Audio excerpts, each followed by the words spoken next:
তাই বুঝি? ওসব বাজে কথা। সব বাবুরাই তার চাকরদের মাইনে দেয়, আর চাকররাও যথাসাধ্য চেষ্টা করে তার কর্তব্য পালন করতে। কিন্তু তোর কাজের মধ্যে কোনো কর্তব্যবোধ নেই, আছে আন্তরিক স্নেহ ভালোবাসা, যেটা টাকা দিলেও মেনে না। আচ্ছা দাদা বাবু, আমাকে দিন কয়েকের জন্য ছুটি দেবে? ছুটি? হ্যাঁ হ্যাঁ ছুটি। ছুটি নিয়ে তুই কোথায় যাবি? আমার মাকে দেখতে যাব। মা? তোর মা? তোর মা বেঁচে আছে? কই, কোনোদিন তো বলিসনি। এতদিন আমি তাদের খোঁজ পাইনি দাদা বাবু। শুনলাম শহরতলির এক বস্তিতে নাকি উনারা ভাড়া থাকেন, ভাইটা নাকি পুলিশের হাতে ধরা পড়েছে। একটি বার গিয়ে আমি মাকে দেখে আসবো দাদা বাবু। অভয়দা? ভাগ্য দাদা বাবু, সবই ভাগ্য, নইলে ভাইটা পুলিশের হাতে ধরা পড়বে কেন? অভয়দা? আমি জানি চিন্তাই সে করেনি, করতে পারে না। শুনেছিলাম মা তাকে বিয়ে পাশ করিয়েছিল। নিশ্চয়ই কেউ ষড়যন্ত্র করে ভাইকে আমার জেলে ঢুকিয়েছে দাদা বাবু, নইলে চিন্তাই সে করতে পারে না, করতে পারে না। অভয়দার ভাই, আমার জ্ঞান হওয়া অবধি আমি শুনিনি অভয়দার মা আছে, ভাই আছে। কোনদিন টাকা পয়সাও পাঠায়নি, হঠাৎ মা ভাইয়ের কথা বলছে। আশ্চর্য ব্যাপার। শুনছো? তুমি একটা রাধুনি দেখবে তো, তোমার এই অভয়কে দিয়ে আমার একদিনও চলবে না। আমার চলবে? ওর অখাদ্য রান্না আমার মুখে রুচবে না। আমার রুচবে? কি আশ্চর্য! আমি ওকে রাখতেই চাই না। আমি চাই। আমার অনিচ্ছা সত্ত্বেও তুমি ওকে রাখবে? তোমার ইচ্ছার দাম দিতে গেলে আমাকে উপোস করে মরতে হবে শেলি। আশা করি সেটা তুমি চাইবে না। দেখো, কোনোদিন বেলা দুটো এসে দেখি তুমি মহাসুখে দিবানিদ্রা দিয়েছো, কোনোদিন রাত 8টায় এসে শুনি তুমি টেনিস খেলতে ক্লাবে গেছো। তখন আমাকে মায়ের মতো আদর যত্ন করে কে খেতে দেয়? সে ওই অভয়দা। কাজেই ওকে তাড়ালে আমাকে সন্ন্যাসী হতে হবে। তার মানে তুমি ওকে তাড়াবে না? না, সারা জীবন লোকটা আমাদের জন্য প্রাণপাত খেটেছে, আজও খাচ্ছে। হঠাৎ এক কথায় তার চাকরিটা আমি খতম করে দেব, এতটা অমানুষ তুমি আমাকে ভাবলে কি করে শেলি? নাকি আমার মধ্যে মনুষ্যত্ব বোধ নাই? ঠিক আছে ঠিক আছে, তুমি তোমার ওই পেয়ারের চাকরটাকে নিয়েই থাকো। চাকরই তোমার আপনজন না? আমি তোমার কেউ নই। মিস্টার গুপ্ত, মিস্টার সমাদদার, বউয়ের কথা ছাড়া নাকি একবার চলে না। সেদিন মিসেস মুখার্জি আমাকে ডেকে বললেন স্বামী নাকি অফিস থেকে এসে সরকারি কাগজপত্র দেখিয়ে স্ত্রীর মতামত জানতে চায়।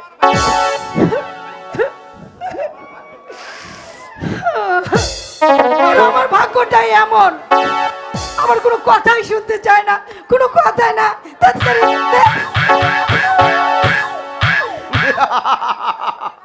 আশ্চর্য অভিযোগ। মিস্টার গুপ্ত আর মিস্টার সমাদদারের মতো আমাকেও বইয়ের কথায় উঠতে হবে, বসতে হবে, এও এক ধরনের কমপ্লেইন। হ্যালো মাই বয়, অফিসে বেরোচ্ছ বোধহয়? তোমার সঙ্গে আমার কিছু আলোচনা ছিল। বলুন। কিছুদিন আগে আমাদের ওখানে এক সমাজ বিরোধী মস্তান ধরা পড়েছে। এক মোদির 2000 টাকা ছিনতাইয়ের সময় হাতে নাতে ধরে ফেলেছে বলে। কে ধরা পড়েছে ড্যাডি? তুমি তাকে চিনবে না মা, ওরা সব উঠতি মাস্তান, সমাজের এক 20 শতাব্দীর জঞ্জাল। পুলিশ যদি এদেরকে শায়েস্তা করতে না পারে, এই সমাজের সুস্থ দেহটাকে ওরা বিষিয়ে তুলবে। তাই কল্যাণকে বলেছিলাম সমাজের এই সব। আমাকে কি করতে বলছেন? আমার ইচ্ছে তুমি নিজে কেসটাকে টেক আপ করো। এই বদমাইশটার যেন বছর 3 শাস্তি হয়। এই সাধারণ নাগরিকরা এদের ভয়ে সন্তুষ্ট। এরা মানব সভ্যতার জঞ্জাল।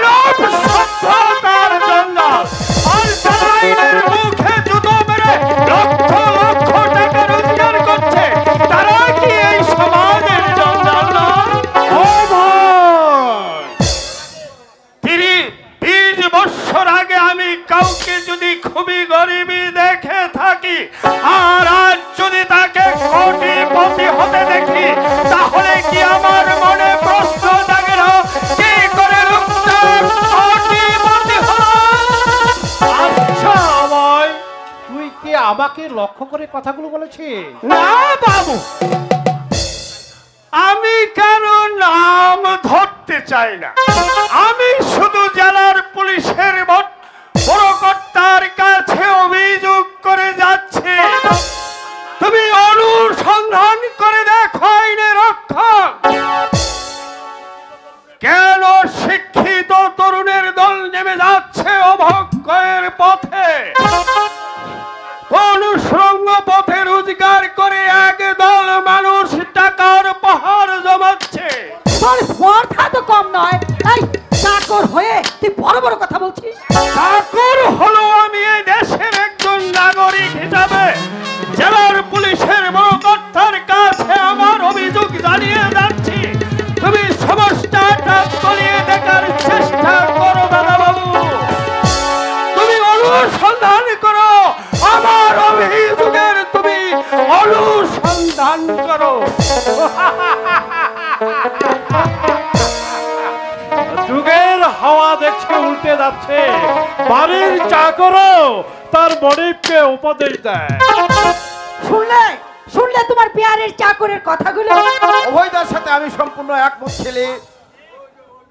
হোয়াট? কি বলতে চাও তুমি? আমার অভয়দার মতো আমারও দৃঢ় ধারণা, মানুষ অপরাধী হয়ে জন্মায় না, পারিপার্শ্বিক আবহাওয়া মানুষকে অপরাধী বানায়। কেউ তাদের কাছে পাচ্ছে না, অথবা জেনে শুনে আমরা চোখ বুঝে আছি। আমার অনুরোধ তাহলে তুমি রাখবে না? আমাকে মার্জনা করবেন। আইন তার নিজস্ব পথ ধরে চলবে। ছেলেটা যদি অপরাধ করে থাকে শাস্তি সে নিশ্চয়ই পাবে, কিন্তু আমি বুঝতে পারছি না এই সামান্য কেসটা নিয়ে আপনি এত মাথা খাওয়াচ্ছেন কেন? আমি মাথা কামাচ্ছি? কি আশ্চর্য ব্যাপার! আমার দেবী ওই গ্রামের নেতৃস্থানীয় ব্যক্তি, যদি ওখানে কোনো অসামাজিক ঘটনা ঘটে তাহলে কি ড্যাডি তাতে ইন্টারফেয়ার করবে না? তাছাড়া এই কেসটার সম্বন্ধে আমার ব্যক্তিগত মর্যাদা জড়িত। এই কেসটা তোমাকে টেক আপ করতেই হবে। ওখানে থানা অফিসার সেইভাবেই রিপোর্ট পাঠাবে। আমি চাই মিনিমাম 3 বছর শাস্তি হোক ওই বদমাশটা। আমাকে আপনি ক্ষমা করবেন, আপনার মর্যাদা রক্ষা করার জন্য আইনের অপপ্রয়োগ করা আমার পক্ষে সম্ভব নয়। আইনের বিধানে যদি ছিনতাই কেস প্রমাণিত হয় তাহলে মাস 3 সাজা হতে পারে। আমার বাবার জন্য? তোমার বাবা কেন শেলি? আমার বাবা স্বয়ং বিধাতা এসে যদি আমাকে অনুরোধ করে আইন লঙ্ঘন করতে, আমি তা সবই নিয়ে প্রত্যাখ্যান করি। আশা করি আমার স্পষ্ট জবাবে আপনি রুষ্ট হবেন না। একটা অপদার্থ! অনেস্টির ভূত ওর মাথায় চেপেছে মামুনি। এই বয়সে কত অনেস্ট ম্যানকে আমি দেখলাম, নতুন পাশ করে বেরিয়েছে। বছর 2-4 যাক, দেখবি তখন সে অন্য মানুষ। নমস্কার বিআই মশাই, কখন এলেন? এই তো একটু আগে।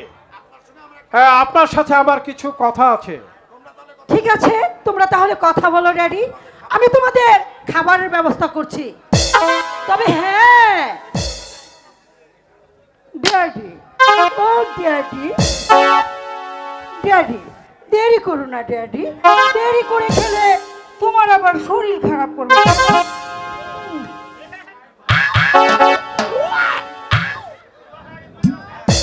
হ্যাঁ বলুন। আপনি যে শিবনাথ রায়ের ছেলেকে পুষ্য নিয়েছিলেন সে কথা তো আমাকে বলেননি। হঠাৎ এ প্রশ্ন করছেন কেন? কল্যাণ কি আপনার সঙ্গে কোনো খারাপ আচরণ করেছে? না না না না না না না, সেই রকম কিছু নয়। তবে ওরা তো এত কাছাকাছি থাকে, যে কোনো দিন কল্যাণের সঙ্গে দেখা হতে পারে। আপনি হয়তো জানেন না, কল্যাণের বড় ভাই দীপক ছিনতাই কেসে ধরা পড়ে জেল হাজতে আছে। জানি। জানেন? হ্যাঁ জানি, শিবনাথ আমার বাড়িতে গিয়েছিল। সর্বনাশ! হঠাৎ করে যদি এখানে এসে হাজির হয় আর যদি জানতে পারে শিবনাথ রায় তার বাবা, তাহলে সব সহানুভূতি ওদের উপরে গিয়ে পড়বে। আপনি এত কিছু জেনেও কিভাবে যে নিশ্চিন্ত আছেন আমি ভেবেই পাচ্ছি না। ভাই আচ্ছা বিআই মশাই, বলুন। আপনার তো উপর মহলে খুবই প্রভাবপত্তি আছে, তাই না? হ্যাঁ, তা আছে। কোন রকমে কল্যাণকে এইখান থেকে অন্যত্র বদলি করিয়ে দিলে আমি খুব উপকৃত হতাম। আমি সব পারি, আর দিনকে রাত করার ক্ষমতা আমার আছে। চোরকে পারি সাধু বানাতে, আর সাধুকে পারি সমাজের মাথায় তুলতে। তা যদি পারেন আমি আপনার কাছে চিরদিন কৃতজ্ঞ থাকব। ওই অবৈ হারাম দাদাটাকে বাড়ির থেকে তাড়াতে হবে। ওই চাকর হচ্ছে শিবনাথ রায়ের পুরনো চাকর। যত নষ্টের মূল ওই শয়তানটা। আমাকে তো দু চোখে দেখতে পারে না। আসুন বেশ মশাই, খেতে খেতে আমরা আলোচনা করব। বেশ, তাই চলুন বিআই মশাই। চেষ্টা করিসনি। একটা মাস জেলে আছে, শরীর নাকি খুবই খারাপ হয়ে গেছে। দাদা বলছিল পুলিশ নাকি ওকে এমন মার মেরেছিল। কি করব বল, পুলিশ কিছুতেই জামিন দিলে না, উল্টো বাবাকে চা নয় তাই বলে অপমান করে তাড়িয়ে দিলে। অর্থ যাদের নেই তাদের দিকে ভগবানও ফিরে তাকায় না রে, ভগবানও ফিরে তাকায় না রমা। কিন্তু আমি বুঝতে পারছি না রমা, দাদাই বা এমন কাজ কেন করতে গেল? আমরা না হয় উপোস করে মরে যেতাম। দীপুদা চিন্তাই করেনি, করতে পারে না রমা। স্বয়ং ভগবান এসে বলল এ কথা আমি বিশ্বাস করি না। রমা, এসব হচ্ছে ওই সঞ্জয় সেনের ষড়যন্ত্র। সঞ্জয় সেনই চক্রান্ত করে দীপুদাকে জেলে পুরেছে। দীপুদা এই গ্রামের মধ্যে একমাত্র সঞ্জয় সেনের কাজের প্রতিবাদ করে।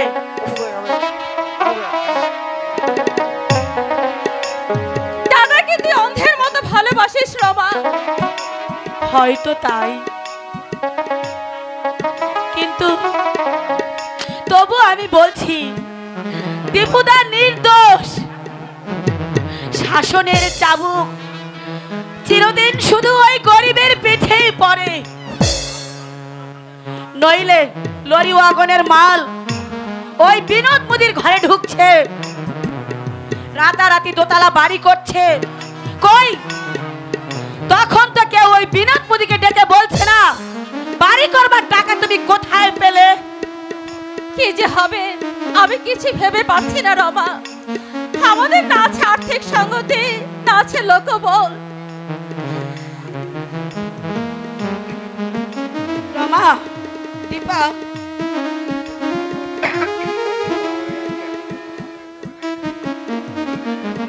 এই 20টা টাকা রাখ। টাকা টাকা তুই কোথায় পেলি রমা? যদি পারিস ওর জামিনের ব্যবস্থা করিস। আর কোথায় পেলাম জানতে চাস? কাল না আমি ওই মন্টুদার সঙ্গে শহরে গিয়েছিলাম, ব্লাড ব্যাংকে রক্ত বিক্রি করে আমি ওই 20টা টাকা এনেছি। রমা, তুই তুই দাদার জন্য নিজের রক্ত বিক্রি করে টাকা এনেছিস? শুধু রক্ত নয় রে দীপা, রক্ত নয়। যদি পারতাম ওর জন্য আমার এই হৃৎপিণ্ডটা উপড়ে দিতাম, কিন্তু তা যে সম্ভব নয় দীপা। ও যে আমার আমার কি কতখানি আমি তোকে ভাষা দিয়ে বোঝাতে পারবো না রে ভাই, ভাষা দিয়ে বোঝাতে পারবো না। রাতে রাতে আমি বিছানায় শুয়ে শুয়ে কাঁদি। দাদা আমাকে ধমক দিয়ে বলে, দীপক তোকে কোনোদিনও বিয়ে করবে না, তুই শুধু শুধু এই চোখের জল ফেলছিস।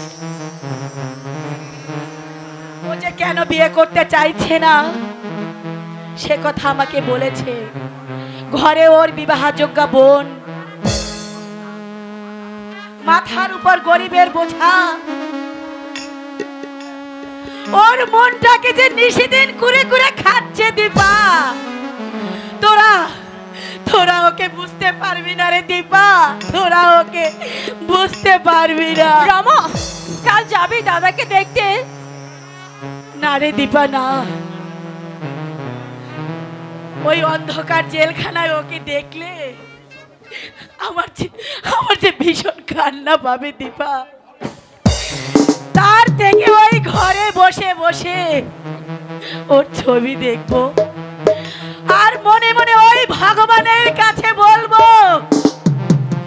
ওকে তুমি সসম্মানে মুক্ত করে দাও ঠাকুর, ওকে তুমি সসম্মানে মুক্ত করে দাও। দাদাকে প্রাণ দিয়ে ভালোবাসে রমা, নিজের রক্ত বিক্রি করে দাদার জন্য টাকা জোগাড় করেছে।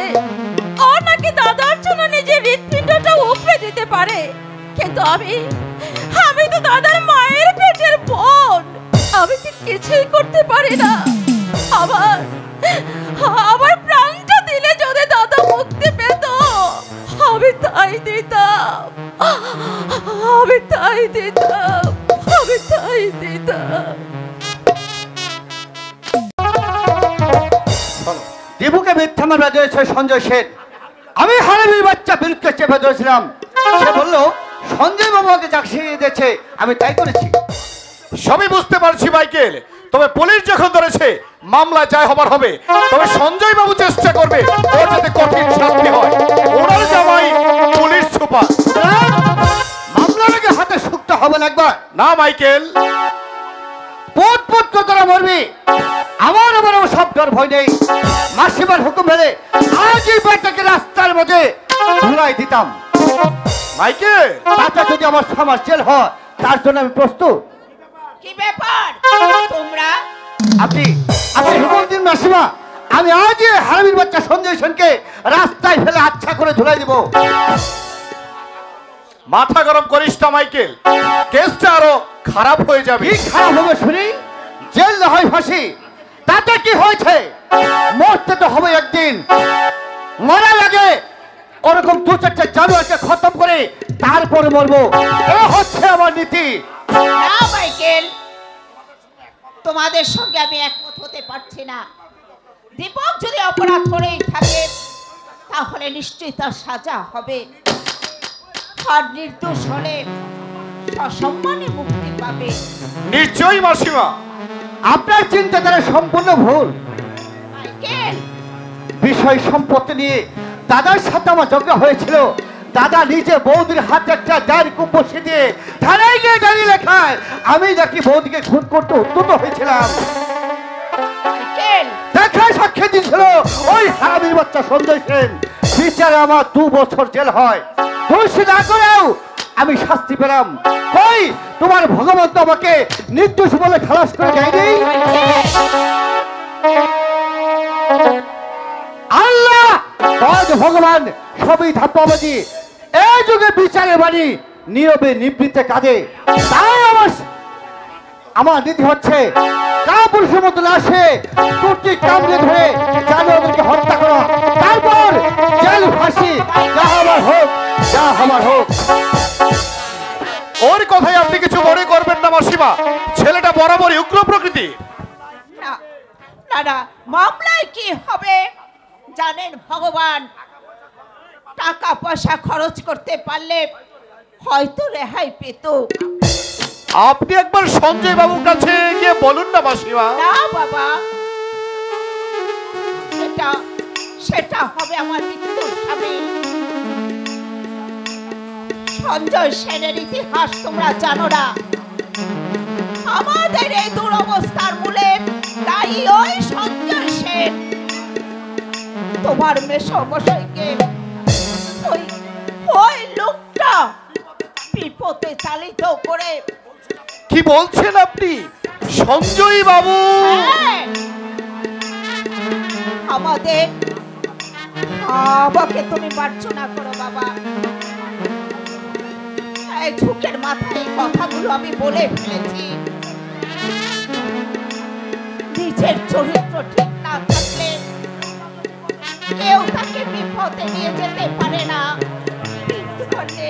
দোষ তোমার মেসমশাইয়ের, সঞ্জয় সেনের নয়, সঞ্জয় সেনের নয়। কি আশ্চর্য! সঞ্জয় সেনকে এরা তাহলে আগে থেকেই চিনতেন। সঞ্জয় সেন অমানুষ ঠিকই, তবে এই অবস্থায় উনি মুখ ফিরিয়ে নিতেন না বলেই আমার বিশ্বাস। মুখ ফিরিয়ে নিতেন নাই বলে আমার বিশ্বাস।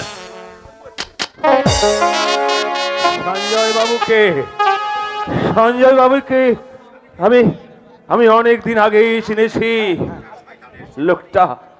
লোকটা শয়তানের শিরোমণি। আমাকে নরকে নামিয়ে দিয়ে নিজের আখের গুছিয়ে নিয়ে হৈমন্তীপুর থেকে পালিয়ে এসেছিল। ও সব কথা বলছেন, হ্যাঁ? যা বলেছেন আর বলবেন না। বললে লোকে আপনার মুখে ফু দেবে, বলবে আপনি একটা বদ্ধ পাগল। আপনি বিশ্বাস করুন নন্দীমশাই, চিরদিন আমি ভিখারি ছিলাম না। হয়তো ছিলেন না, কিন্তু এখন ওর সব কথা বললে লোকে বিশ্বাস করবে। আপনাকে আমি কি করে বোঝাবো? আমি দিন ভিখারি নই। জেলার পুলিশ সুপার আমার নিজের মানে ওর সঙ্গে আমার ঘনিষ্ঠ সম্পর্ক আছে। কল্যাণ আমার ছেলে। তাহলে আমাকে না ডেকে ওই শালির ছেলে অফিসারের কাছে গিয়ে বলতেই পারতেন দীপকের মুক্তির ব্যবস্থা করে দাও। সেটা সম্ভব নয়। কেন কেন কেন? এর উত্তর আমি দেব না, দেওয়া সম্ভব নয়।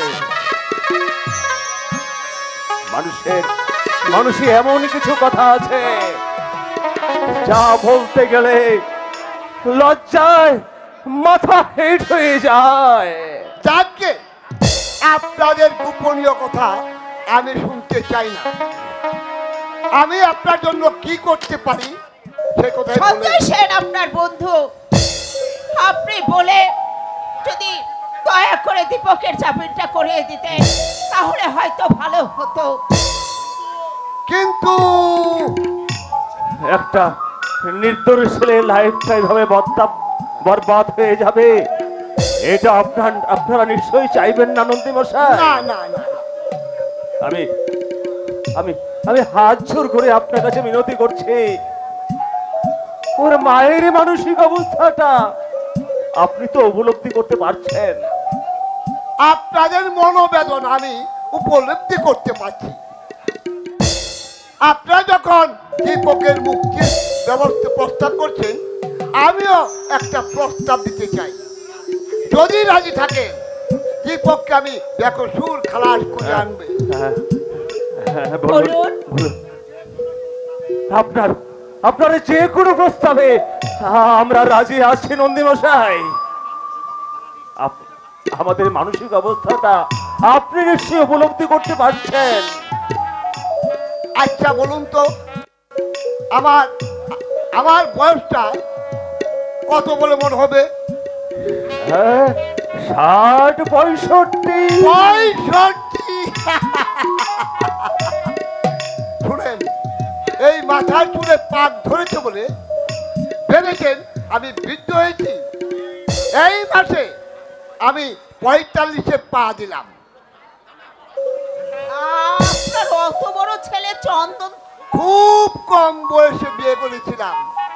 স্ত্রী মারা গেল, আর বিয়ে শাদী করলাম না।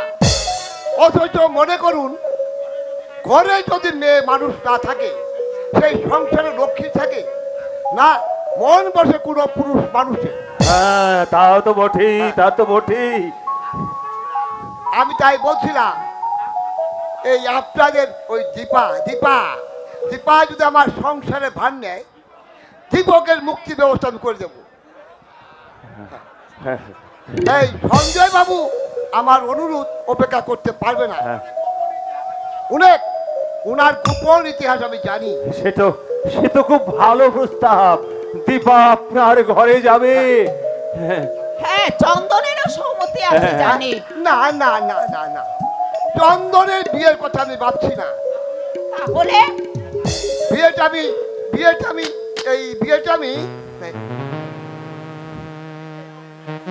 আমি নিজেই করতে। হ্যাঁ? কি বললেন আপনি?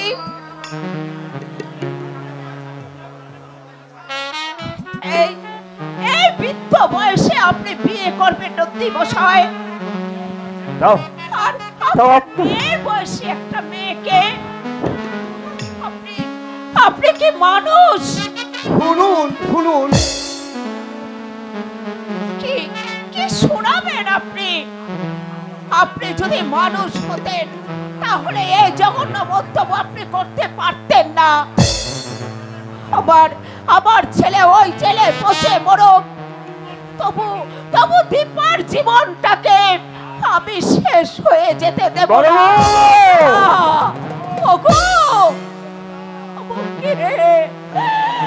আমাকে একটু বিষ এনে দাও, আমি খাইয়ে ঘুম পাড়িয়ে দিই ওই হতভাগীকে। না পারলাম পেট ভরে দুমুঠো ভাত, না দিতে পারলাম ভালো একখানা কাপড়, তার চেয়েও মরে যাক। আপনাদের বাস্তব অবস্থাটা একটু ভেবে দেখুন শিবনাথ বাবু। তুমি একটা দুপে জানোয়ার। শিবনাথ বাবু, এক গরিব মা বাবার দুর্বলতার সুযোগ নিয়ে তার একমাত্র মেয়েকে বিয়ে নামক ফাঁস করে দিতে যাচ্ছ না বসো। আমার যদি সাবেক দিন থাকতো, এর জবাব আমি মুখে দিতাম না, জুতোর মুখে দিতাম। সামনে কথা বলো শিবনাথ বাবু। বেরিয়ে যাও লম্পট। কিরকম? তোমাকে নইলে তোমাকে আমি জুতো বেটা করবো। আমি ভদ্র সন্তান বলে এখনো তোমাকে আমি সহ্য করছি, এখনো দাঁড়িয়ে আছো। আমি জানতে চাই তুমি যাবে কি না? যাচ্ছি। কবে? আগামীকাল সকালে এই বাড়ি ছেড়ে অন্যত্র চলে যাবেন। আর যাবার আগে বাড়ি ভাড়া পাই টু পাই মিটিয়ে দেবেন। দাঁড়ান নন্দী মশাই।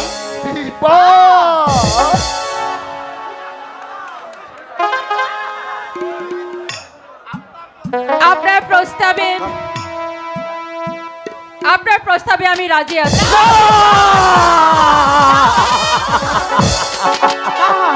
রাজি আছো? হ্যাঁ, আপনি আপনাকে ছাড়িয়ে আনার ব্যবস্থা করুন। আমি আপনাকে বিয়ে করব।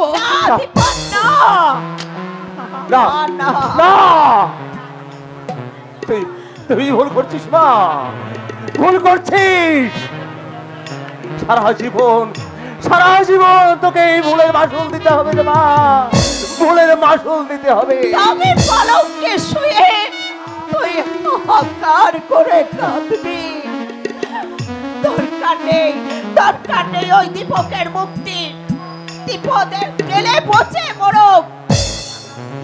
আমি তো দাদার জন্য আত্মহত্যা দিচ্ছি বাবা। তুমি কোথায়? কে বলে তুমি পাষাণ ঠাকুর? তুমি পাষাণ? তুমি তো গীতায় বলেছ পবিত্রানায়ং সাধনাং বিনাশাশ্চ দুষ্কৃতাম ধর্ম সংস্থাপনা বিনাশায় সম্ভবামি যুগে যুগে। তবে বনাধারী নারায়ণ তুমি কোথায়? কোথায় তুমি ধর্মহারি? ধ্বংস করো চক্রান্ত বাড়িতে, ধ্বংস করো, ধ্বংস করো, ধ্বংস করো। বাবা, আমি তাহলে দিন তারিখ ধার্য করুন। আজই একটা লগ্ন আছে রাত 12টার পরে। আমার তো মনে হয় শুভ কাজে বিলম্ব করা উচিত নয়। হ্যাঁ, যে শাস্তি তো আছে শুভস্থ শীঘ্র, না কি বলে শাশুড়ি মা? না, না, না। আমার কোনো আপত্তি নেই, তবে দাদা যেন কালই ছাড়া পায়। আশা করি আমার মনের ইচ্ছেটা। এই দেখো, আমি এই ব্যাপারে অনেক সচেতন। আপনি অযথায় চোখের জল ফেলছেন শাশুড়ি মা। আপনার মেয়েকে আমি মাথায় করে রাখবো, মাথায়। ফাঁসিটা কোথায় হবে?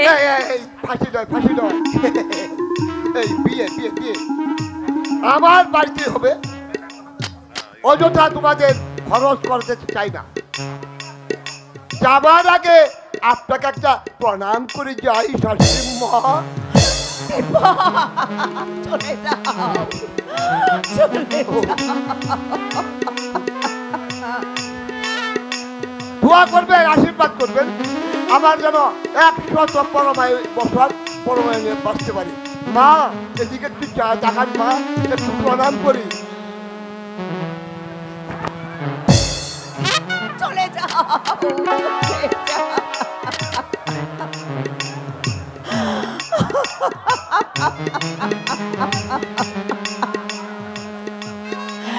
দীপা, ওকে চলে যেতে বল, ওকে তুই চলে যেতে বল। আমি আর সহ্য করতে পারছি না, চলে যেতে বল।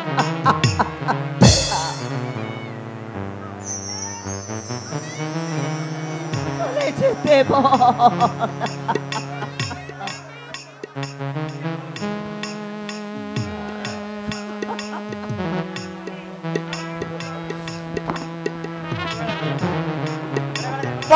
প্রথম দুই চারজন একটু অসহ্য না, তারপর দেখবেন সব ঠিক হয়ে গেছে। আজ তাহলে আসছি দীপা। বাজার হাট তো ছবি করতে নিজে হাতে করতে হবে। শাশুড়ি মা, আপনি অযথায় চোখের জল ফেলবেন। ভগবান যা করেন মঙ্গলের জন্যই করেন। আরেকটা প্রণাম করি মা। দীপা, ওকে চলে যেতে বল। দীপা, ওকে তুই চলে যেতে বল। আমি ওকে সহ্য করতে পারছি না, আমি ওকে সহ্য করতে পারছি না। আরো একবার প্রণাম করতে দিন মা, আশীর্বাদ করবেন। আমি জানো 200 ছেলে মা বাপ হতে পারি।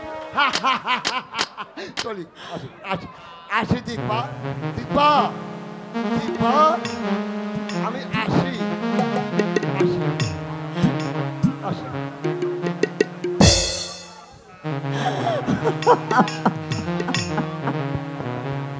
আসি দীপা।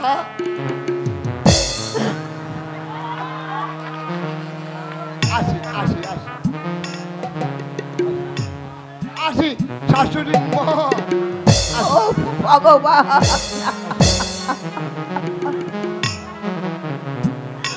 দীপা, এ তুই কি করলি মা? এ তুই কি করলি? মা, মাগো, তুমি অযথাই দুঃখ পাচ্ছ মা। মেয়ে হয়ে জন্মেছি, বিয়ে তো একদিন দিতেই তোমরা। হয়তো সেখানে গিয়েও দুঃখ হতো, এতে তবু একটা সান্ত্বনা থাকবে দাদার জন্য। তুমি তুমি বিশ্বাস করো মা, এর জন্য আমার এতটুকু দুঃখ বা ক্ষোভ কিছুই নেই। আর দুঃখই বা কেন পাবো? লোকটার অগাধ টাকা আছে, ভাত কাপড়ের অভাব আবার কোনো দিন হবে না। বিয়ের পর তুমি হয়তো গিয়ে দেখবে সারা অঙ্গে গয়না পরে আমি রাজরানীর মতো ঘুরে বেড়াচ্ছি। ভাবতেও কি আনন্দ হচ্ছে আমার।